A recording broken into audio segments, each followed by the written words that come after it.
Olá, sejam todas bem-vindas, bem-vindos e bem-vindas. Meu nome é Patrícia Chavazoli, eu trabalho na coordenação de exposições da UERJ e sou uma das curadoras do Festival Parada Fotográfica. Hoje farei a mediação da nossa última mesa, a live de fechamento. E, em primeiro lugar, gostaria de agradecer a todos que tornaram possível o festival.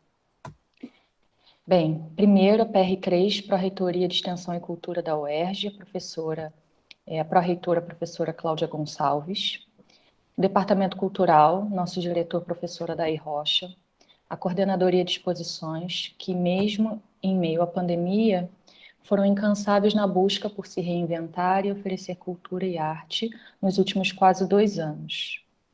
A toda a equipe da Coespa que trabalhou no festival, nosso coordenador de exposições, Diogo Santos, os designers Lucas Bevilacqua e Henrique Baroni, as curadoras, organizadoras e produtoras Evelyn Costa, Andréia Almeida, Camila Rodrigues, Flávia Viana e Natália Mareste, a todas e todos os nossos bolsistas cultura, que foram fundamentais e trabalharam em várias frentes, as queridas e os queridos fotógrafos da Maré, que toparam compor o festival e sem os quais não seria possível construirmos esse trabalho maravilhoso.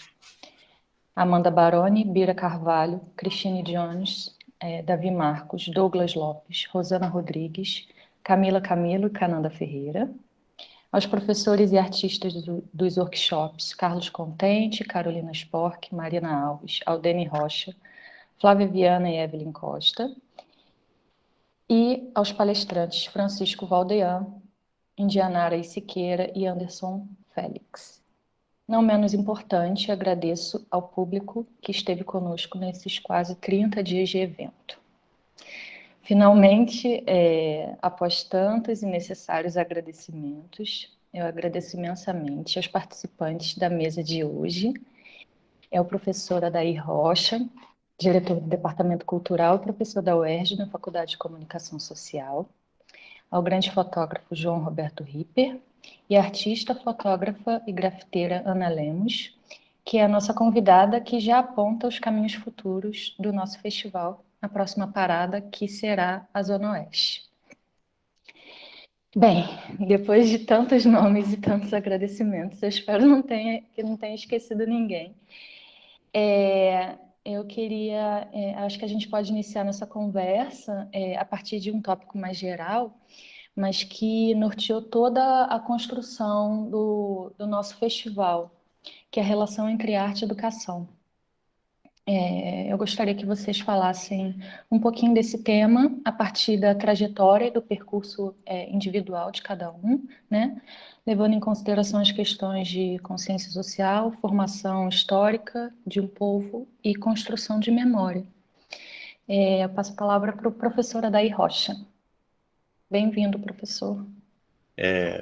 Bom, obrigado a cada um de vocês, né, Patrícia, Ana Lemos, um prazer imenso, depois de tanto tempo, né, Ripper, a gente se reencontrar aqui, e Ripper é uma dessas pessoas que, por mais tempo que esteja, ele está presente sempre pela qualidade do trabalho dele, pela urgência do trabalho dele,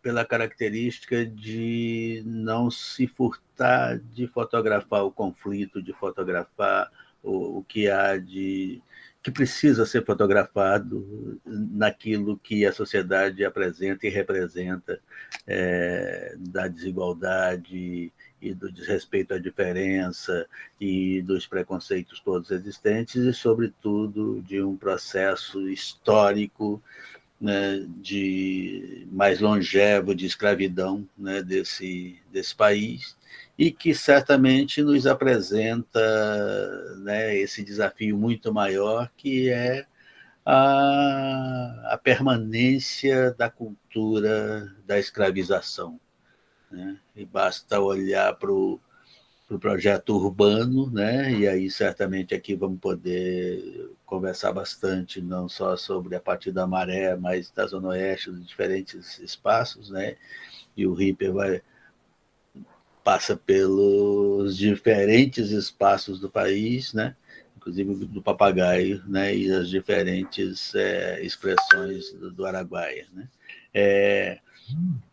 E ao perceber isso, certamente a gente pode, com certeza, afirmar que essa presença da escravização, ainda hoje, a favela certamente é a senzala, né?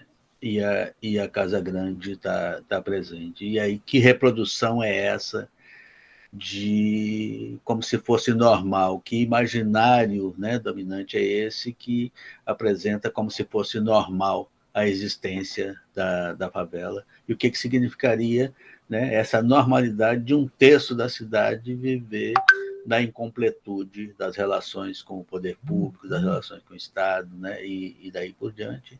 E, de outro lado, como é que, a partir desse conflito todo e dessa desigualdade toda, a criação que certamente dá respiração, a possibilidade não só de resistência, mas de apontar que organicidade é essa do pensamento e das diferentes expressões, elas podem ser trabalhadas, né? Então, nesse sentido, essa relação, né, da arte e educação, ela perpassa, né, imagina, né, no que eu estou falando dessa presença contemporânea da escravização e da cultura da escravização e da normalidade dessa cultura. É só a gente dar uma olhadinha no que significou, por exemplo, há pouco tempo, o horror que a gente viveu da chacina da Maré. Desculpe, né, a chacina do Jacarezinho. E aí, o que você viu? De repente, você tem capitães do mato fardados na disputa da atualidade da venda de drogas, né, num dos espaços, e nessa disputa econômica, ela elimina 27 pessoas, a grande maioria negros. E, no entanto, a mídia chega e diz que a polícia foi à favela, nem ocupou a favela, e matou 27 bandidos, né? E quando ela diz isso, já está no imaginário que isso é uma coisa também normal, porque é o papel da polícia, né? E aí, num momento em que estamos vivendo, em que bandido bom e bandido morto foi bandeira principal, né, da eleição, né, da gestão pública da República que a gente tem hoje, né? E, quer dizer, então, me parece que enfrentar questões como essa, né? Que imaginário é esse? Certamente o desafio da comunicação. E o papel que a fotografia desempenha aí é fundamental, porque ele é a memória viva, né? Ele é a forma de redistribuir uma outra percepção de mundo e de como é que as contradições reais que estão, elas podem ser mostradas, elas são reais, né? E então essa disputa, eu queria aproveitar então para parabenizar aqui esse trabalho todo que a Coespa vem, né, desempenhando, e o que foi agora este festival de fotografias, né? E de termos aqui essas pessoas que estão a partir de dentro dessa relação da produção da arte. E eu não, a Ana Lemos certamente vai dizer, né, eu estou salientando o Ripper pela contribuição toda histórica que ele já se transformou, inclusive, num personagem, né, desse processo de construção da arte fotográfica.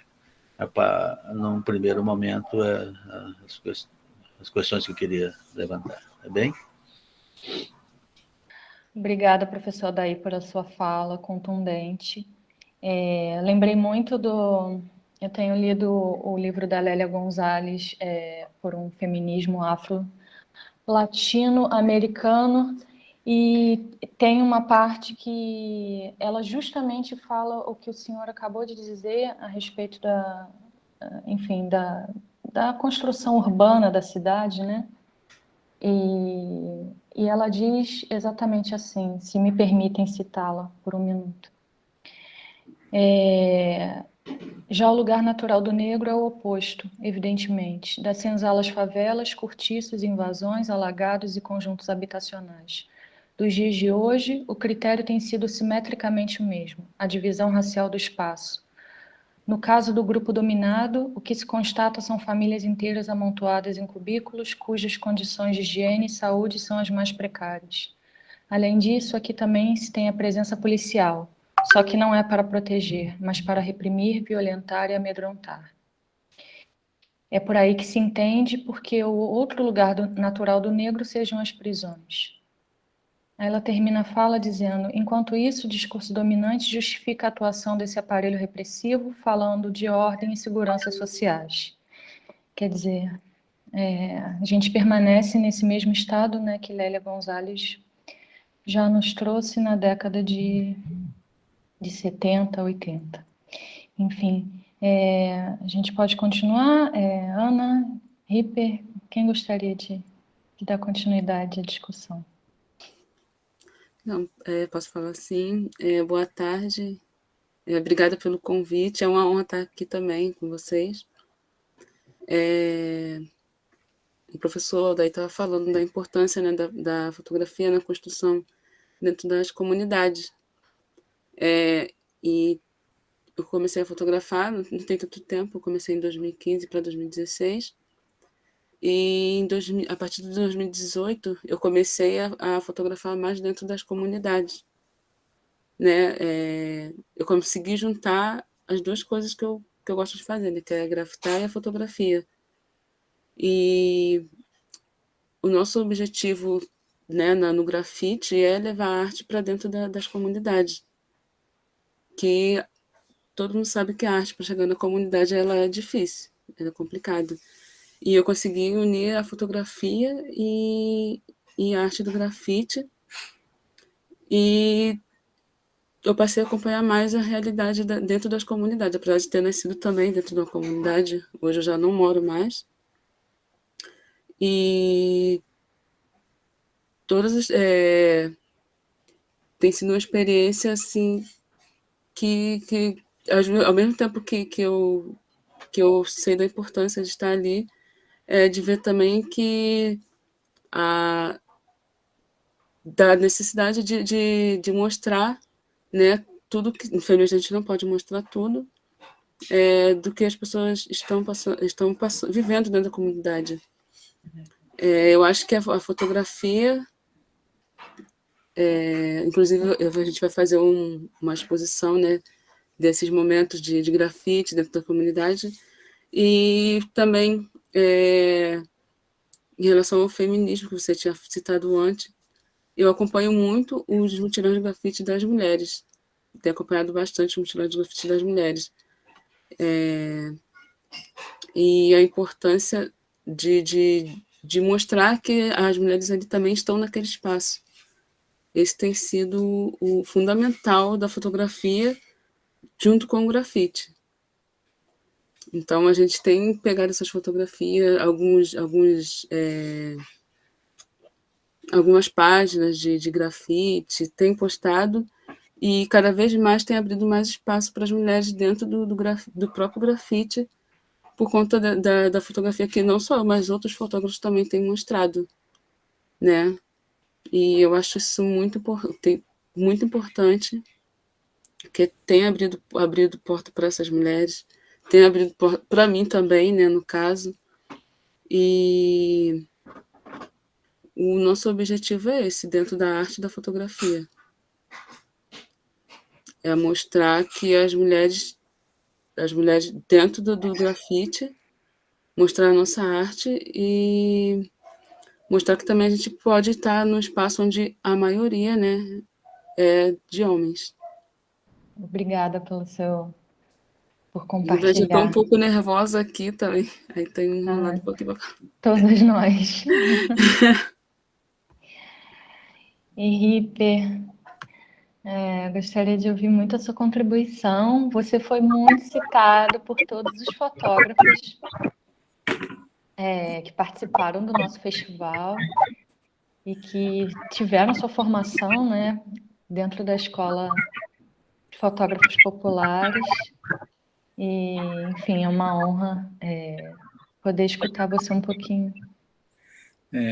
A honra é toda minha. Eu tenho a agradecer muito esses fotógrafos que falaram de mim. Bom, primeiro, acho que eu sou amigo de todos eles. Então, eles falam com carinho mesmo. Assim, foi muito bom ouvir, porque eu acho que se a gente pudesse fazer uma síntese das duas falas, né, tanto do Adair como da Lemos, não sei se é o primeiro nome, Lemos, mas Ana Lemos. Ana, isso. Mais uma Ana metendo bronca. Eu acho assim que é isso mesmo, a gente aprendeu a estudar os nossos livros de história quando éramos crianças, e ainda hoje, para quem é criança, eles fizeram a gente aceitar pacificamente a escravidão, a opressão ao índio e o machismo. Infelizmente, acho que o Brasil tem em inúmeros segmentos, inclusive na fotografia, um machismo e um racismo estruturais. E eu acho que aí a gente tem muita coisa para conversar, mas todos nós temos uma responsabilidade nisso, e na medida que a gente vai descobrindo isso, vai podendo fazer a nossa autocrítica e vai podendo avançar. Eu acho que a cada coisa que a gente pensa e coloca, a gente aprende tanto, porque esqueceu de tanta coisa. Eu aprendi muito, mas muito, na Escola de Fotógrafos Populares. E aprendi muito na Escola de Fotógrafos Populares como é que a gente não privilegiou na educação, na vinda de fotógrafos, a questão do racismo do negro, né, o combate ao racismo. A gente fez, mas sem uma consciência clara de que tinha que repor ali também uma defasagem histórica. E também na questão da divulgação dos fazeres das mulheres. E na fotografia brasileira foram altamente reprimidas. As primeiras mulheres que vieram para o jornalismo no Rio de Janeiro, nossa, tiveram que ser muito mais que guerreiras. E até hoje, a mulher tem um espaço ainda muito pequeno. Ela está ensinando para a gente, né? Olha, eu tenho direito a esse espaço. Então, na fotografia brasileira, a gente tem uma coisa que, eu estou falando aí da fotografia, mas acho que em vários setores da comunicação e da arte. A gente omitiu o saber de mulheres e de negros. A gente omitiu esse saber quando a gente ensinou o que a gente sabia de história da fotografia.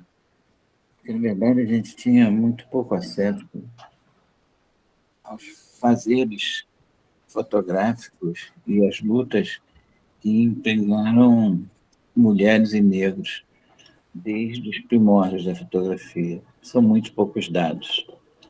E a gente, por mais que quisesse acertar, e aí eu assumo isso, a gente errou muito por não ter essas informações. Hoje, fazendo a oficina do bem-querer espalhada pelo Brasil todo, tem sido fantástico. As broncas que eu tenho levado, os alertas que eu tenho levado, principalmente das mulheres, né? As mulheres levantando a bandeira das mulheres e dos negros, de modo geral. Das mulheres negras e dos negros, em espaço na fotografia. E também das pessoas que têm opções LGBT+. Como é que falta mostrar o trabalho desses fotógrafos? Quanto esses trabalhos não foram renegados em cima de uma elite fotográfica, né? E como essa discussão ela cresce agora, e como a gente, então, aprende, por mais que a gente dedique a nossa vida a uma luta, a justamente quebrar os estereótipos, né? A gente ajudou a fazer parte de um estereótipo onde, dentro do trabalho da gente, a gente segregou mulheres e negros. Eu quero dizer que, se isso faz parte da educação da gente, que ensinou a gente a aceitar a chegada de portugueses, vou dar o exemplo com portugueses, não foi mais que portugueses, mas com os portugueses, trazendo no seu banco para fazer um país, para começar um país, negros que vinham arrancados de diferentes países na África e que eram trazidos aqui como escravos e as suas famílias divididas, já numa visão de dificultar qualquer questão de hereditariedade ou de organização de luta. A gente aceitou isso. A forma como os livros mostravam não era uma forma indignada.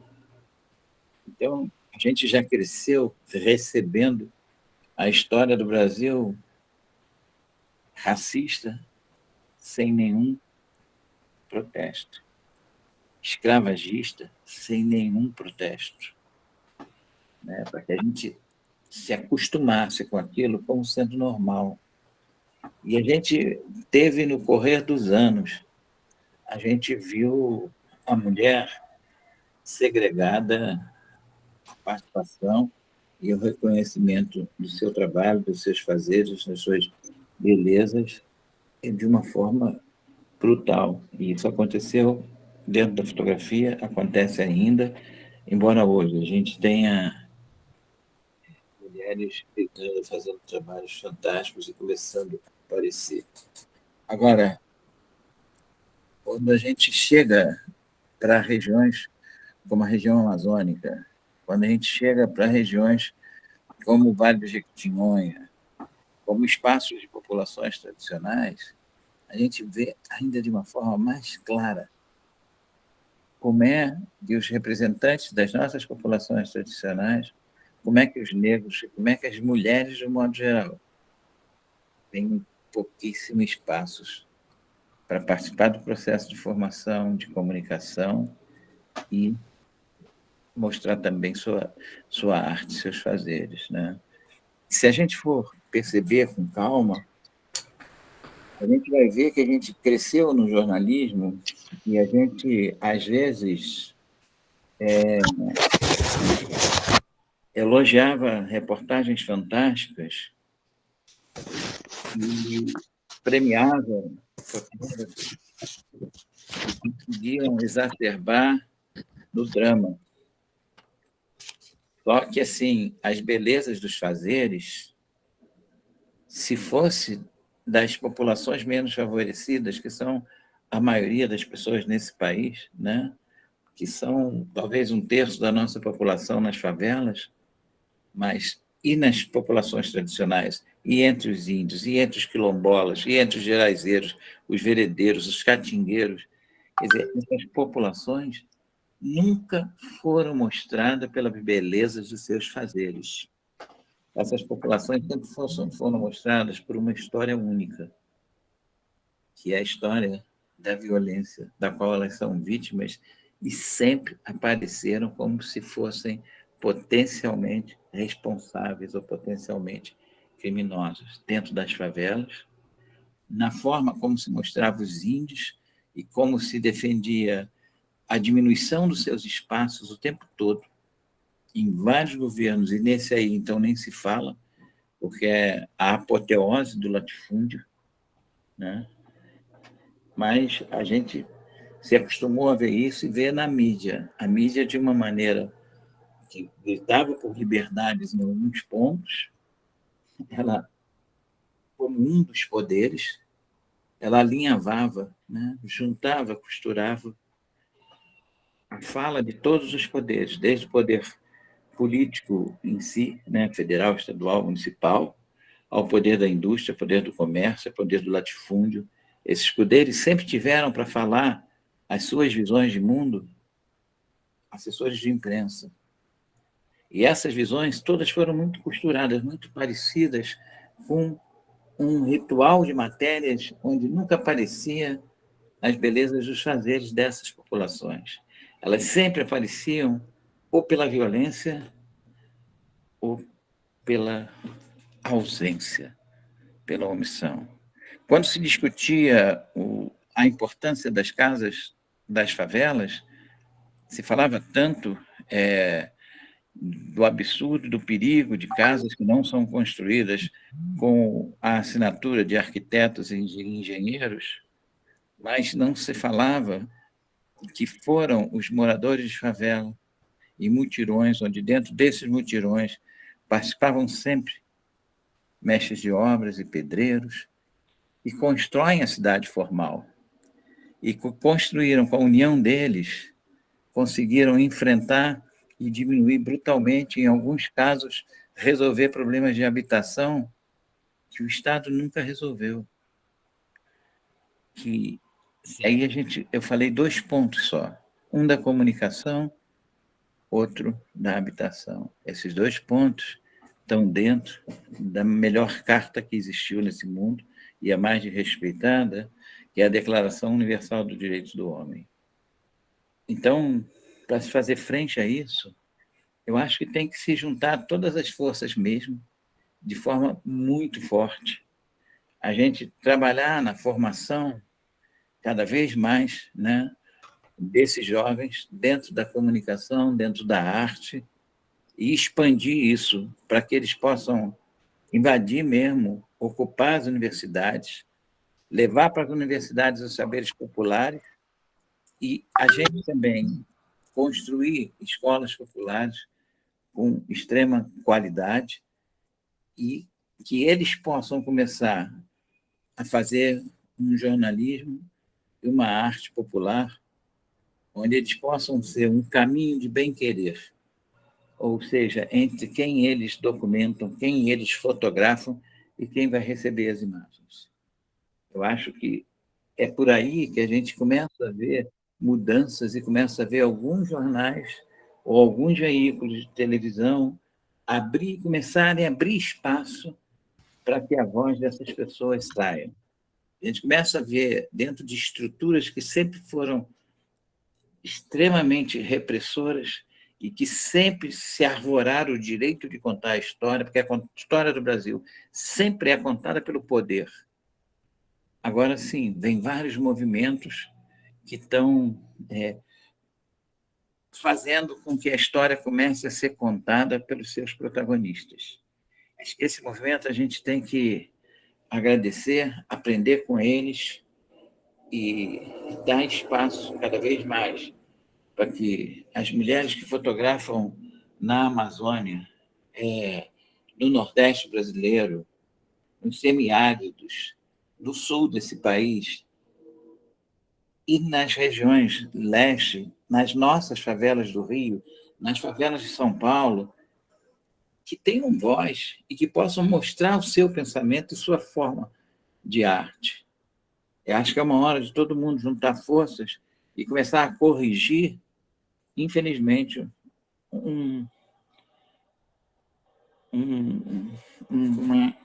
racismo mesmo estrutural que a gente permitiu que existisse, convivesse com a gente, um machismo estrutural e uma visão de escravistas, né? Isso a gente gritou, mas durante muito tempo a gente permitiu que isso fizesse parte da disputa. Até porque é muito mais fácil você conseguir algo muito forte como uma foto dramática.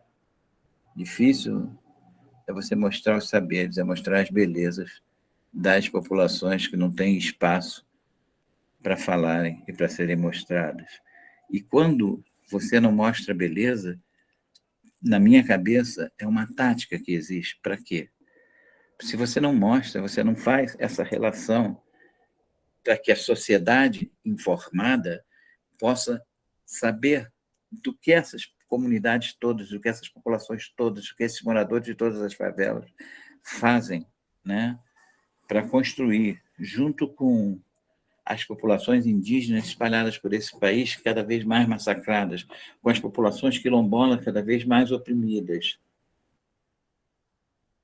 Uma luta mostrando a beleza do que fazem, as conquistas que têm, e podendo ser vistas como pessoas belas, para que possam ser queridas e para que possam ser ouvidas quando reivindicam algumas coisas. Porque quando só se fala mal e quando se pinta só como violento, populações inteiras, comunidades inteiras, quando elas gritam, elas não são ouvidas pela classe média. Não são ouvidas por quem tem acesso diário à informação. E, às vezes, a informação entra pela televisão, dentro da casa, até das pessoas que vivem na comunidade, pintando, botando uma máscara nelas, para dizer que elas são más e que são feias. Eu acho que é isso que a gente rompe, quando a gente rompe esse tipo de comunicação. E a intenção de não mostrar as belezas é justamente uma intenção de se manter a diferença brutal de status quo que existe no Brasil. A diferença brutal entre quem ganha muito e quem ganha muito pouco, entre os ricos e os pobres. E, se puder, até exacerbar essa diferença.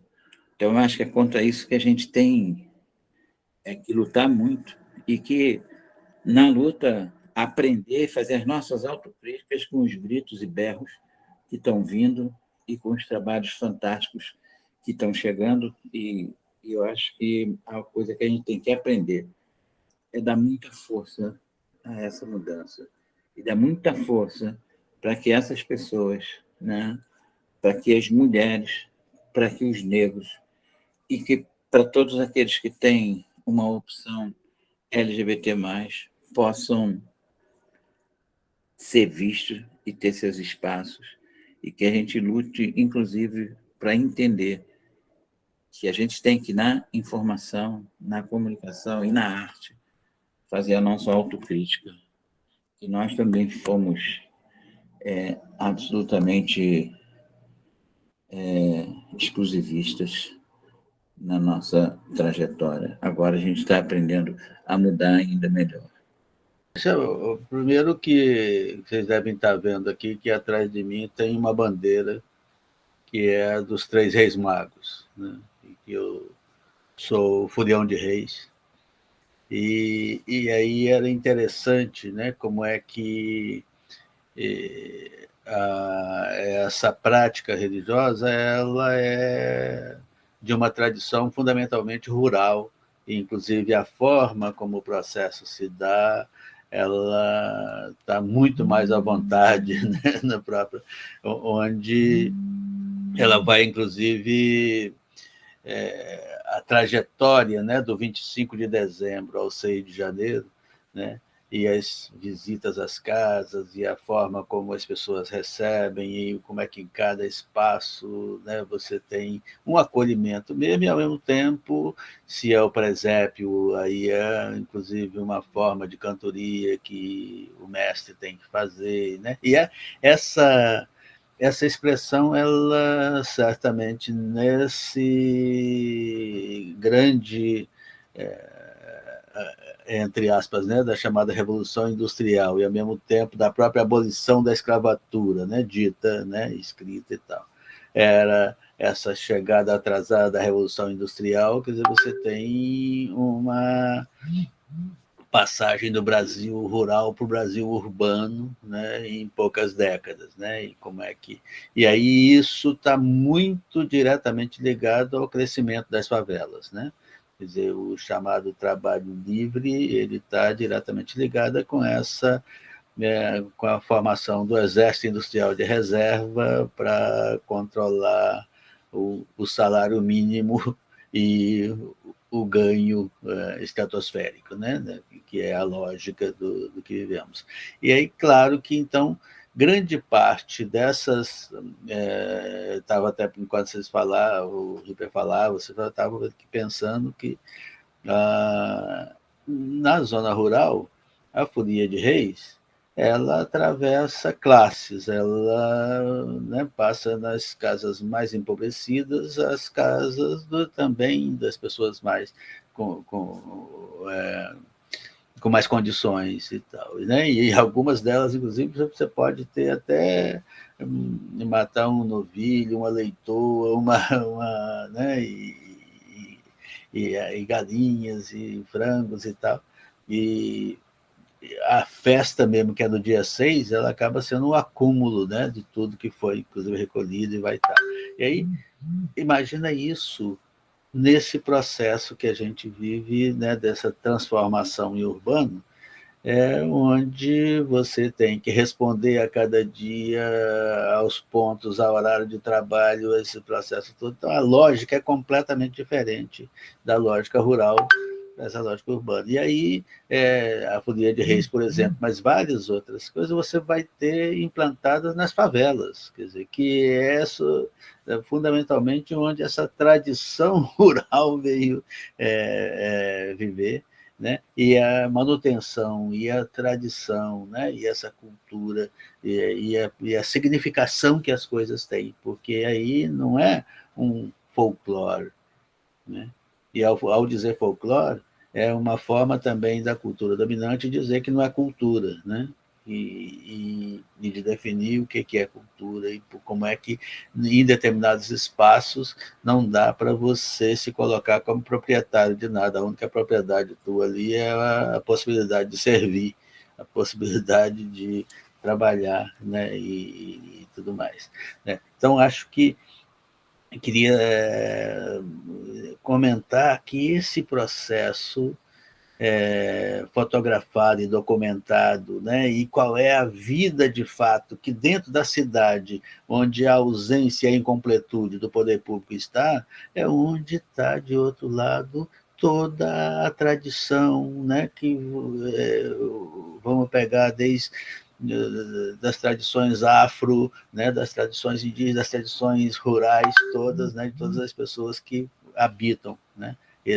Esses espaços, né? E aí eu acho que era interessante, inclusive, citar, que eu acho que tem estou me lembrando de dois diretores, né, de cinema interessante que pegam bastante bem isso, que é o nosso já saudoso Eduardo Coutinho, né, um dos grandes cineastas nossos, né? Se você pega o Santa Marta, 2 Semanas no Morro, se você pega o Santo Forte, você vai, né, pega as diferentes traduções dele, e, ao mesmo tempo, quase que uma pedagogia. O que significa a entrevista? O que significa, de fato, as pessoas serem elas mesmas a expressão daquilo que é o real, daquilo que existe, daquilo que significa, né?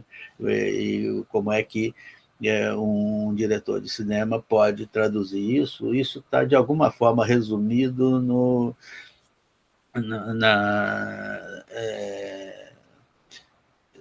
no filme que o próprio Coutinho fez. E aí, no fundo, é para mostrar como é que a dificuldade que o artista tem de ser uma pessoa comum e a facilidade que uma pessoa comum tem de se transformar no grande personagem, no grande artista, né? Jogo de cena. Essa é um pouco quase que da explicação metodológica, né, dessa relação. E aí, junto dele, eu citaria um outro, que até queria depois ouvir a opinião do Ripper, de vocês também, né? A Margem da Imagem, não sei se vocês já viram, mas que é do Evaldo Mocasel, que é com a população de rua de São Paulo. E aí só, né, essa própria expressão, que expressão mais radical do ponto de vista da injustiça e né, e da relação criminosa com a vida cotidiana, é você admitir normalmente como se população de rua fosse normal, né? Como se... E o Mocasel fez o filme tratando exatamente do direito à imagem, né? O que é trabalhar essa relação com os próprios moradores de rua, né? E tem um fato, Ripper, que é interessante, que é uma certa chamada de atenção assim, pesada a um fotógrafo que tem um nome, né, quer dizer, uma tradição aí, e que está, inclusive, num campo do próprio processo de construção democrática e tal, que é o Sebastião Salgado, né? E como ele já é uma pessoa que tem livros incríveis, né, que inclusive até o próprio debate em torno do que se chamou estética da fome, né, o que é aproveitar das pessoas, né, como é que é divulgar aquilo que é fundamental de divulgar, ou como é que a imagem vai ser usada e para que vai ser usada e daí por diante, né? E tudo isso estava nessa discussão toda que foi montada com os trabalhadores, os moradores de rua de São Paulo, que são trabalhadores, né, de rua também, né? E aí o pessoal disse para o Sebastião Salgado, não, você não vai fotografar, não. E aí ele acabou, inclusive, dando uma carteirada que mostrou o crachá da Folha de São Paulo, que podia fazer assim. Aí o pessoal diz, olha, a Folha de São Paulo pode te dizer o que ela quiser dizer, mas aqui você vai fotografar se a gente quiser, porque se você fotografar, a gente não pode pegar. E aí, na sequência, as pessoas dizendo, olha, aí ser fotografado por você certamente é muito importante, porque você é muito famoso. E nós gostaríamos muito, mas a gente só vai trabalhar isso, só vai fotografar se não só conviver aqui, mas se tiver essa possibilidade de percepção da imagem junto com a gente, quer dizer, que nós possamos estar dominando o que é a nossa imagem, o que vai ser feito dela, né, e daí por diante, né? Quer dizer, então, acho que esses conflitos reais, né, que estão o tempo todo colocados, certamente, o que o Ripper colocou muito bem, nos desafiam à produção de um outro imaginário, né? Que livros de história são esses que não vão ter que pegar a normalidade da escravização e daí por diante, né? Mas que livros de história são esses que vão estar trabalhando exatamente a perspectiva da libertação dessa escravização e desse processo todo que arrebenta com o significado da vida, né, das pessoas. Quer dizer, então, certamente tem uma ligação aí entre cultura e comunicação que é fundamental, né, para poder perceber quais são os elementos todos que estão em curso nisso, né? E aí a chamada comunicação comunitária, né?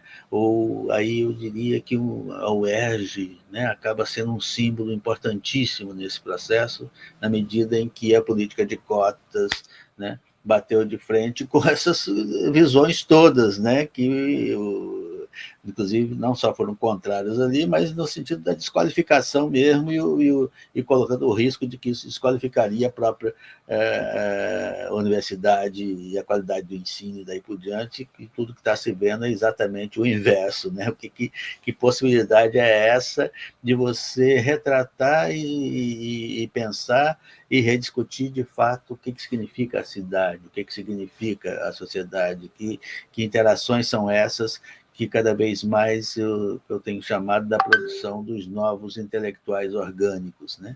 Que significa na PUC, na FRJ, na USP, na UERJ, nos diferentes lugares, essa nova possibilidade de formação e como é que, a partir daí, a própria conceito de arte, de cultura, passam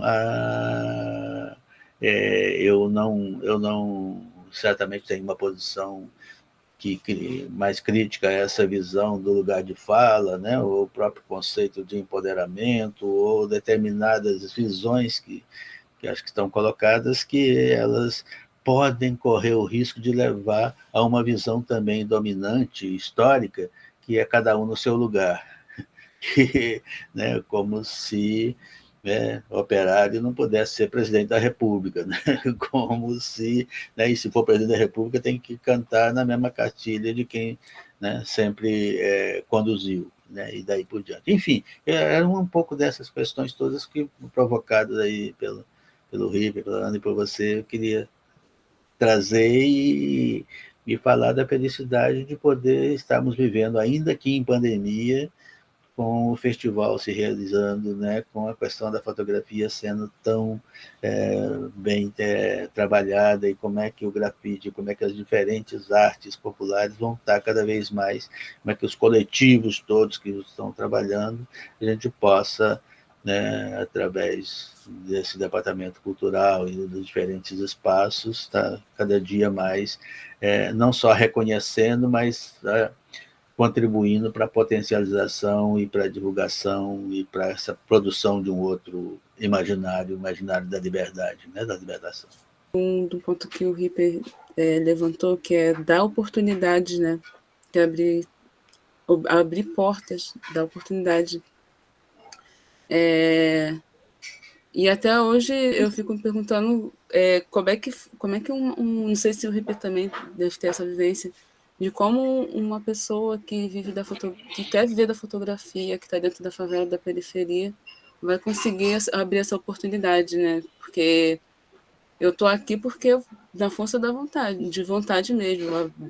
Eu abri a porta, eu meti o pé na porta, mas eu também convivi com muitos colegas também que começaram na fotografia, mas desistiram porque não tiveram oportunidade. E assim como eu faço com o grafite, né, que é mostrar que aquelas mulheres, elas estão ali, que elas também podem fazer o mesmo trabalho que os homens têm, né, no grafite, essa mesma oportunidade também eu busco dentro da fotografia. Então, é um ajudando o outro, né? Só que essas portas, geralmente, elas são abertas por nós mesmos, elas não se abrem só por si.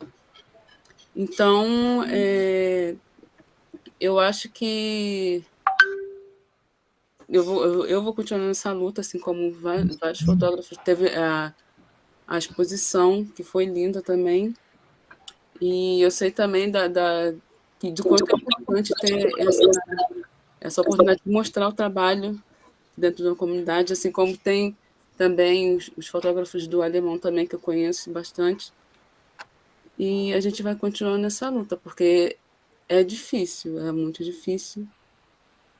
A fotografia, ela é elitizada, infelizmente ela é elitizada, mas eu acho que as portas, a gente vai abrir essas portas, né, eu, assim como os outros fotógrafos, para a geração futura que está dentro da comunidade e quer entrar para fotografia e quer viver de fotografia. Eu acho que é justo, né, tanto na fotografia quanto na arte, abrir essas portas para todos que querem essa oportunidade de viver daquilo que gosta, porque a fotografia, ela é apaixonante, né? A gente entra na fotografia, ela é apaixonante. E todo mundo quer viver da fotografia, mas essas portas realmente elas são difíceis de abrir.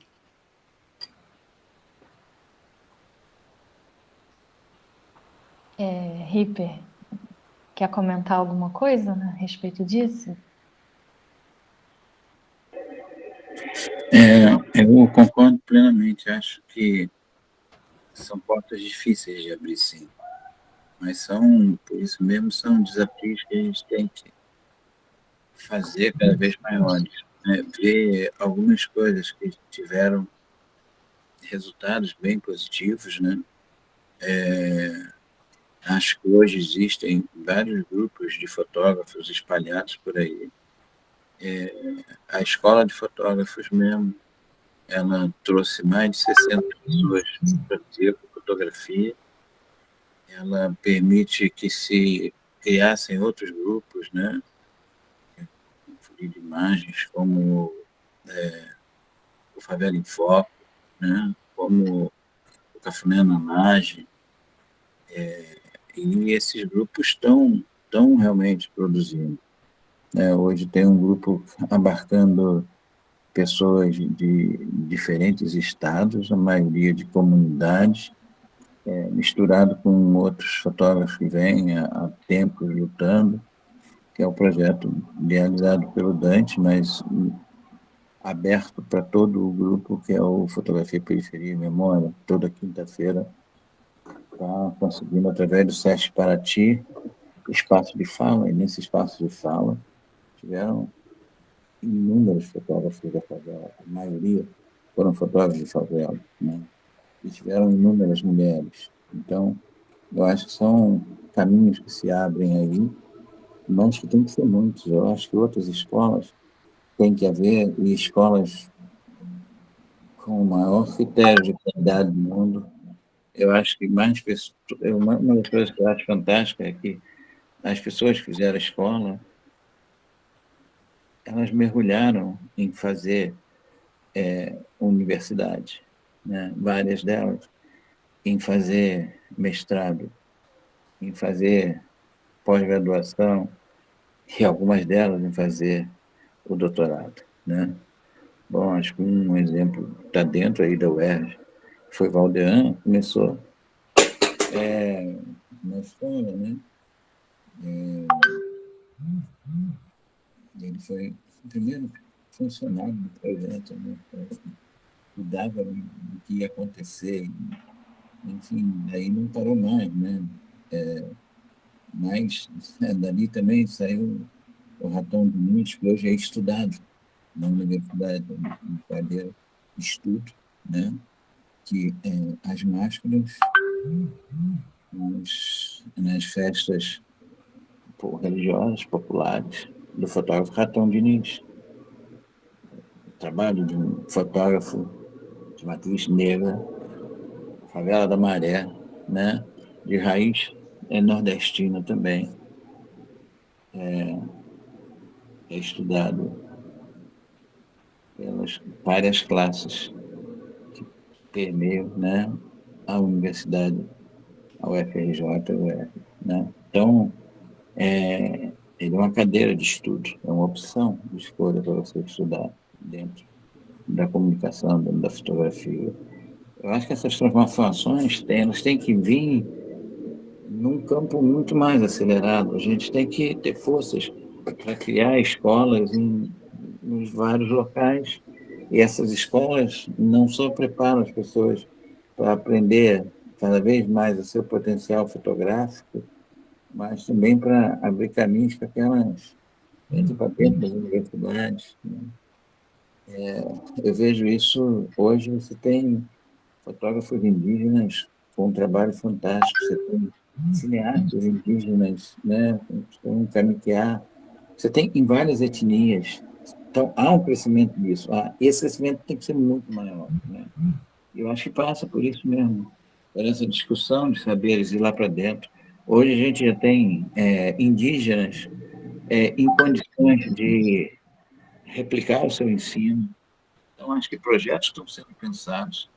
A gente hoje tem fotógrafo, por exemplo, a oficina do Bem Querer, que eu venho fazendo há vários anos, desde que a gente saiu do projeto e passou o projeto para os próprios fotógrafos, que era essa a intenção. Essa oficina vem correndo o Brasil todo com ela, e fui em alguns outros países da América Latina, mas ela é hoje replicada, por exemplo, no Vale do Jequitinhonha, pelo Valdir, um fotógrafo geraizeiro. Está fazendo um trabalho lindo, belíssimo, e formando pessoas também lá. Acho que existem várias formas, e acho que a gente tem que chegar para dentro dos festivais que existem com uma colocação clara, né? Eles têm que se deselitizar cada vez mais e permitir que todas essas expressões fotográficas tanto nas chamadas periferias das cidades e também no campo, né, nas experiências de populações tradicionais. A gente tem hoje pessoas escrevendo, poetas, poetisas, fotógrafas, colhedoras de flores, né? Então, a gente tem um número, um potencial de pessoas que cabe a nós, cada vez, entendermos que não é você ceder um espaço, é você entender que aquele espaço foi omitido o tempo todo, que aquele espaço não foi trabalhado, que agora é mais pior, se consertar isso e desses espaços serem ocupados. Então, é uma luta onde a gente tem que lutar por todos os caminhos que acontecem e que aparecem, né? E aprender um pouco cada coisa, né? Eu acho que essa vida inteira fui aprendendo feminismo, hoje eu tenho que aprender outros feminismos, porque existem feminismos, né? E eu fico assim encantado quando vejo o feminismo negro, né? E o potencial de reivindicação da questão negra na rua, né? Quando, enfim, vejo as mulheres com uma força impressionante. Tem que aprender, e que aprender levando os braços para o céu, né? E dizendo, cara, estamos aprendendo, estamos evoluindo, então só temos a melhorar fazendo isso, todos os fotógrafos, né? E entendendo que a gente tem que receber as críticas e pensá-las e ver o quanto de reivindicação correta e de luta necessária tem aí para a gente aprender e se refazer.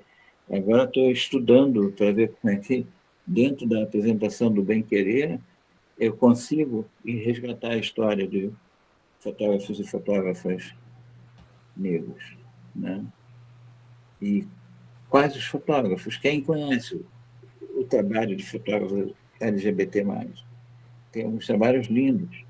A gente não mergulha no estudo disso.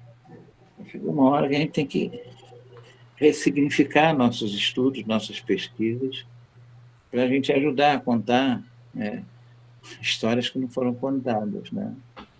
E trazer de novo, né, essas histórias e esses fazeres fotográficos e esse conjunto enorme falando no campo da fotografia, né, que estão desconhecidos e que fazem tantas e tantas coisas belas e importantes por aí, né? Acho que é um pouco isso. Acho que eu vejo que a fotografia tem... eu passei uma experiência agora que foi muito rica, porque a gente foi fazer uma oficina prática de bem-querer na Ilha de Marajó, e durante o ano a gente tinha uma aula por mês, preparando como é que é ir para uma comunidade, como é que é aprender com a comunidade, como é que é editar junto com a comunidade, como é que é permitir que o fotógrafo que abre a vida para você, ou melhor, que o morador que abre a vida para você, possa ser o editor das suas próprias imagens junto contigo, fotógrafo, né? Como é que você pode editar junto com quem fotografou e romper com coisas históricas do jornalismo, como o jornalista tem que ser um ser imparcial, e a imparcialidade é talvez a maior hipocrisia que a gente ouviu, né? Não, vamos poder sim. Se aquela pessoa abre a vida para a gente, ela tem que poder ver o que sai e poder editar a sua própria história junto. E as imagens têm que ficar primeiro de tudo com eles. Como é que a gente sai identificando na frente deles? Eles ajudando os processos de identificação, porque eles conhecem muito mais as pessoas do que nós. E como é que a gente sai de lá, deixando as fotos com eles? Deixando as imagens de alta e baixa resolução, para que eles possam fazer uso, junto com as organizações que os apoiam, né? E reverter um pouco essa coisa, poder contar suas histórias, né? E não suas histórias serem contadas pelos poderes, né? Eu penso muito nisso. Eu penso, por exemplo, eu tenho um acervo muito grande. O meu projeto de vida, antes que o moço lá de cima me chame para subir, é ver se consigo deixar todo o acervo doado na Biblioteca Nacional, mas no projeto de escanear tudo isso, digitalizar, ele seja dividido pelas organizações que defendem todas essas causas que eu consegui acompanhar, né? Então, que vá para organizações de favelas, todo o projeto de favela, que vá para o CIMI e para o ISA, os projetos indígenas documentados, né? E possa ir para, enfim, as organizações que combatem o trabalho escravo, as imagens de escravidão que tem, né? E, assim, em cada setor, as doenças negligenciadas, as populações tradicionais possam ir para o Centro de Agricultura Alternativa do Norte de Minas, para o Centro de Direito Humano Sabiá, e assim, o semiárido, toda essa luta de mudança que foi fantástica na história do Brasil nos últimos anos, né? Onde se construiu mais de 1 milhão de cisternas nesse país, onde se mudou a relação com a água, onde não se fala mais em falar da seca, mas hoje a conversa é como conviver com o semiárido. Então a gente vai aprendendo. E não interessa mostrar um monte de boi morto. O que interessa é mostrar as pessoas conseguindo conviver com o semiárido e conseguindo recolher suas águas da própria chuva, né, em mais de 20 tipos diferentes de aproveitamento de água da chuva. E poderem estar cuidando de cabras e diminuir o cuidado com gado, e aí você não ter foto de animais mortos, de essas famílias conseguindo sobreviver, né? Hoje você tem o Nordeste, e não só no Nordeste, mas nas regiões semiáridas todas, uma manifestação cultural e de luta impressionante que mudaram o perfil no Nordeste brasileiro e aí esticando até o Espírito Santo, as regiões semiáridas, né? E isso tem gente documentando. Acho que a gente tem que estar ajudando na formação dessa linguagem fotográfica, da técnica fotográfica, e da história da fotografia, e acrescentando essas pessoas nesse saber. E a fotografia só vai melhorar, né? Quando a gente tiver a participação ativa, né? E o falar, as experiências desse grupo enorme, que ainda está muito retirado, porque a fotografia ela é extremamente cara. Agora, a gente está aprendendo com inúmeras pessoas como é que se pode fazer coisas belas e belíssimas com um celular. Eu não sei nem fotografar direito um celular. Eu mal sei fazer uma selfie. Mas olha, como tem gente fazendo coisa linda com o celular e ensinando a gente, né? E eu acho que o grande barato da fotografia, que como você, Ana, falou, ela é fascinante, né? Ela é de deixar a gente extasiado. E quando ela se comunga com as pessoas que a gente fotografa, aí a gente passa a aprender que a nossa fotografia pode ser um instrumento para a gente dizer que essas pessoas têm a deliciosa teimosia de ser feliz. E elas vão estar aí, vão estar fazendo fotografia também e fazendo muito mais. Então, eu acho que é isso, é sempre um momento da gente estar aprendendo, estar mudando, estar melhorando, né? Para mim tem sido muito rico ver todo esse movimento que está vindo de todas essas populações, de todos esses grupos, né? E é isso. Tá? Maravilhoso, Ripper, muito obrigada. Ana, professor Daí, vocês querem complementar? Eu só queria falar aqui, né, que o Ripper falou dos grupos de fotografia, da importância desses grupos, né? Que é esses grupos que vão virar referência para abrir novas oportunidades, né?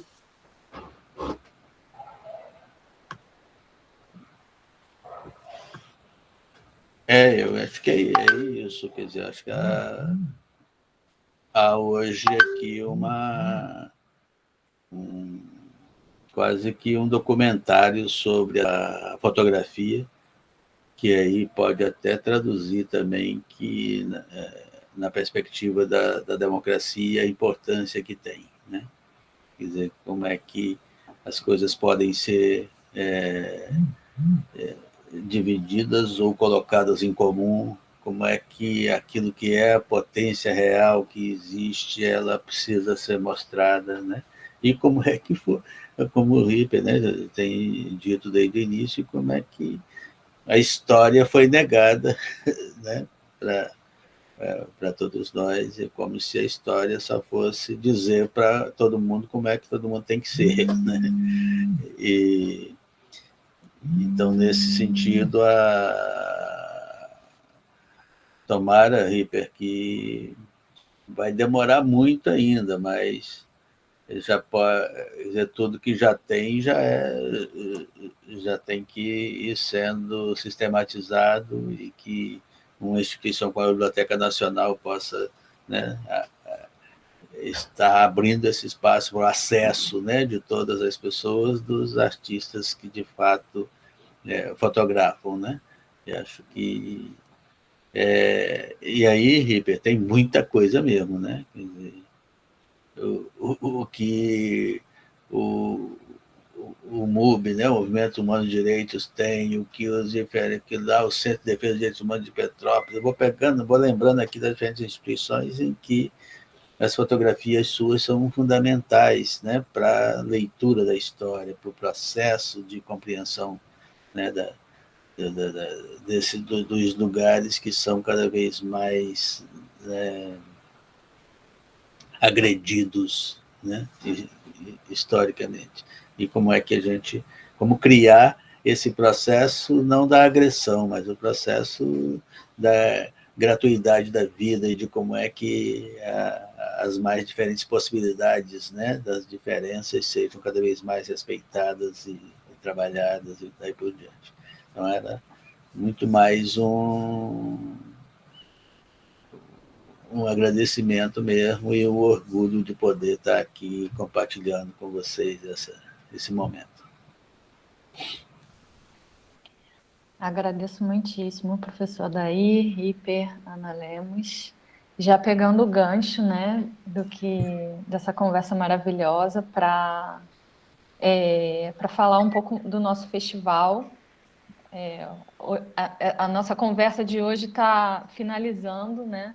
Foram 21 dias de festival, 22, se eu não me engano, com vários workshops. Um deles, Ripper, é de fotografia de celular, se você quiser assistir. E reforçar que a nossa proposta com esse festival Parada Fotográfica é justamente deslocar, né, essa hegemonia dentro da fotografia, enfim, de espaços do centro-sul, né, da cidade, e deslocar o olhar para outros lugares. Começamos esse ano com a Maré, como eu já anunciei no início da apresentação. Ano que vem iremos para a Zona Oeste. Ana Lemos vai nos ajudar nessa jornada, né? E eu espero que a vida do festival ela seja longa e que a gente possa cada vez mais, enfim, mostrar fotógrafos e fotógrafas maravilhosos que, enfim, que estão em todos os cantos da cidade produzindo coisas incríveis. E é isso. Eu acho que conversamos bem, né? Se vocês quiserem acrescentar alguma coisa, senão finalizo por aqui, agradecendo muitíssimo a participação de todos e todas e esperando encontrá-los em breve. Quem sabe em outra live ou futuramente presencial. Eu só queria agradecer, né? Para mim foi uma honra ter essa conversa com o professor Adair, com o Ripper, e dizer que eu sou muito fã também do Ripper, né? Não poderia perder a oportunidade do trabalho dele, que também é uma grande referência para mim. E até a próxima na Zona Oeste, ano que vem, estaremos aí mostrando também o potencial das pessoas da Zona Oeste também na fotografia. Sem dúvida. Será uma honra recebê-los para a nossa próxima edição. Queria só agradecer muito essa oportunidade, lembrando aí que um documentarista jamais pode perder a capacidade de se indignar com as injustiças, mas principalmente jamais pode perder a oportunidade de se maravilhar com as belezas que a gente encontra nas populações quase nunca mostradas enquanto belas, né? Obrigado a vocês aí, tudo. O professor está desligado o microfone. Eu levo a sério não criar. Não era só esse agradecimento final mesmo e falar de como é que foi bonito e gostoso estar aqui com vocês.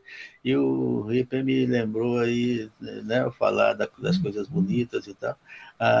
Lembrei de também, já que eu indiquei o Coutinho e o Mocazel, de indicar Yasmin Tainá, que é essa menina daqui da Baixada, que tenho o prazer de ter sido professor dela, da Marielle, né, e dessa moçadinha, né, da Gisele, né, e tanta gente, que fez um documentário agora muito interessante chamado Fartura.